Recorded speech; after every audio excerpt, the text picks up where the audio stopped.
Finally time to break my fast after 22 long hours. Now remember, you've always won when you've gone up against the fridge.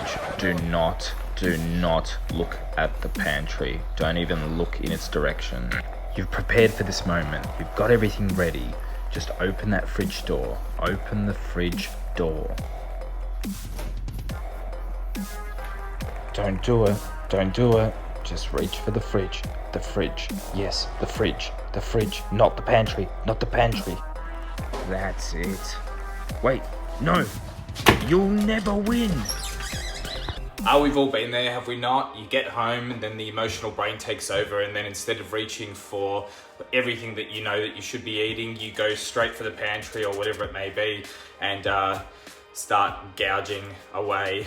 And we always lose, as we know. So I actually made this video because whilst I was trying to work out what on earth to eat when I was breaking my fast, I was just eating absolutely everything I could find in the house. And whilst that wasn't the worst thing in the world, because I was getting used to forming a habit, but basically what would happen is I wouldn't eat all day, so when I come home it was so easy to basically pick on the wrong foods to consume.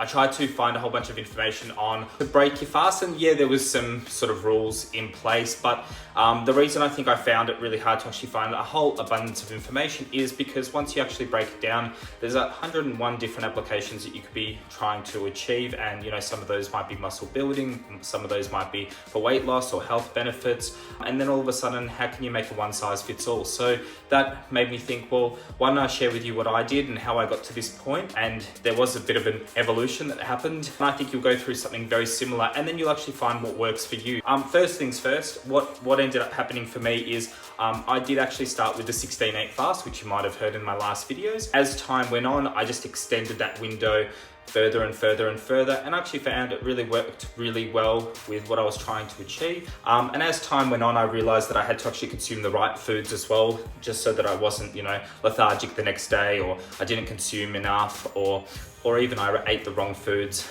But it still can have a benefit even sometimes when you're eating the wrong foods. I'm quite strict Monday to Friday, and then I loosen up on the weekends in the sense that I go back to a 16-8 fast, and during the week I try and do a, you know, 1 meal a day or a warrior style diet where I'm consuming all my calories in a very small window. It suits me perfectly. It may not suit you perfectly, but with this came the realization that I was going to have to eat the right foods within that short window. And also, you know, something that people keep asking is, well, hang on, you know, don't you find it hard to consume all your food in that narrow window? And the answer is yes. That can be a challenge. So you've got to eat some pretty calorie dense food, which is going to be your fats. In terms of my macros, you know, your protein, your carbs and your fats. But I actually find my body works really well and quite clean on with having quite a high fat, high protein diet and low carb. My body doesn't really react that well to carbs in terms of, you know, feeling up and down, feeling bloated. So I find it actually works in better with me. Again, you might work better with carbs or high carbs. So it's just something you need to be aware of.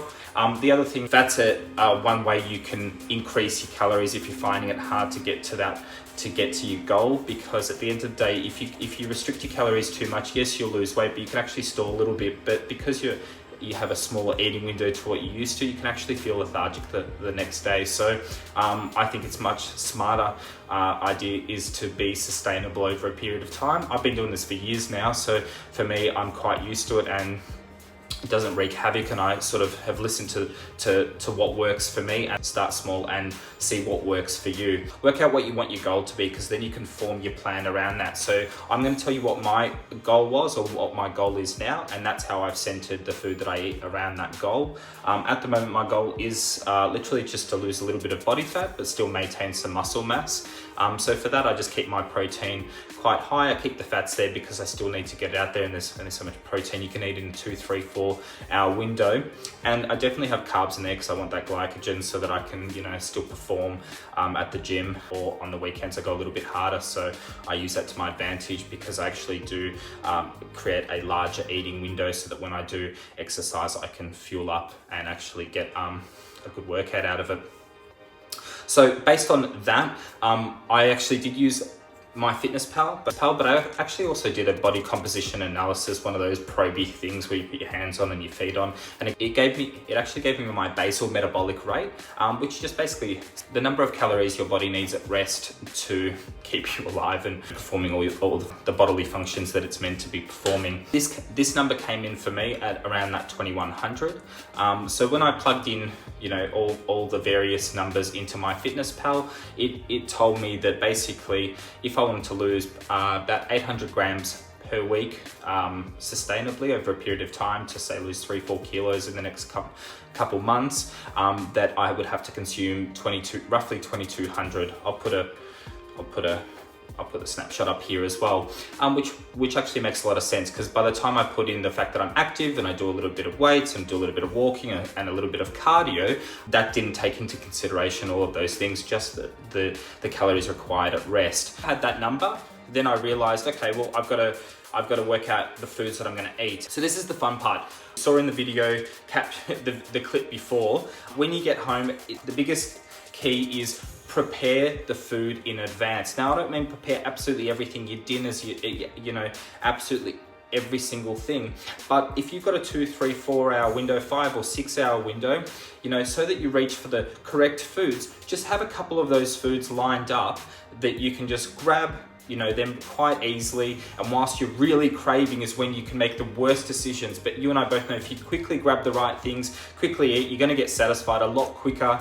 And then all of a sudden it's going to make it a lot easier to actually continue on and eat the right things, because sometimes you'll kick off with the wrong food and then it'll just keep going until the end of the night and you'll say, well, what's the point? I already, you know, ate the wrong thing.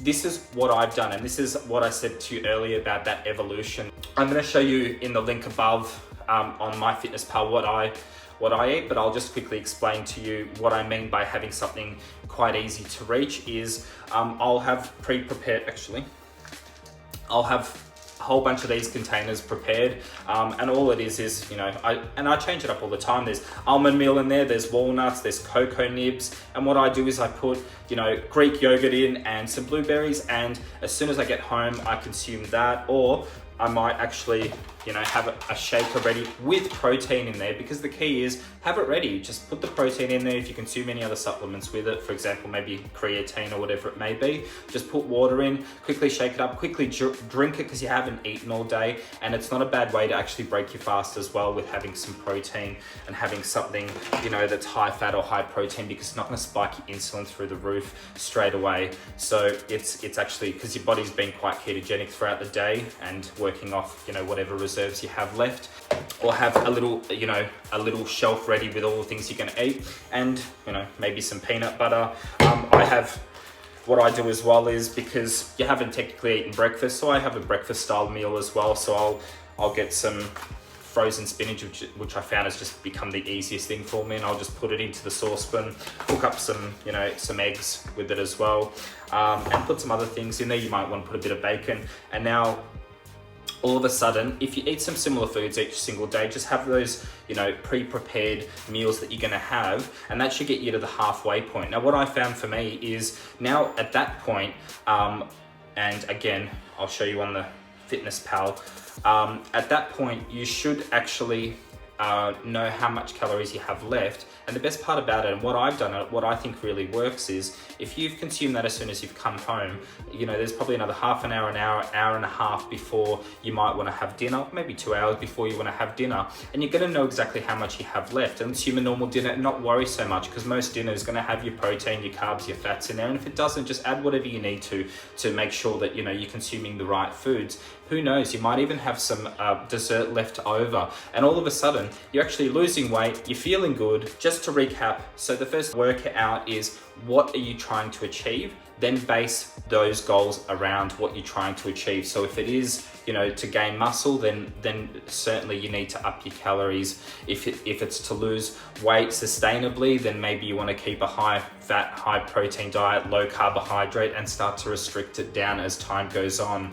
I've shown you how I choose to do it, and I've tried to make it as easy as possible, and I've worked in with my lifestyle. And my lifestyle is, I come home, I eat what I need to eat, and then for dinner, I don't actually worry too much about what I consume for dinner. At the beginning, I used to put into my fitness pal and realized I had a whole bunch of surplus calories left over. So guess what? Maybe it's time for a little bit of dessert. Who doesn't want to have a bit of dessert, eh? The best part about it, everyone is so different. So that's why I said, be able to find out exactly what to consume for you out there is, I think, pretty challenging, because there is so many variables. I think when you go out and look out there and go, well, what do I eat, or how do I break my fast? I don't think it's as simple as that. Hopefully by showing you what I've done, it answers some of those questions. Hope you have enjoyed the videos so far. I would appreciate if you leave a comment below. I'd love it if you subscribed. And if there's any sort of content you'd like, or if you have any questions, please just reach out and let me know. And see you next year. Thank you.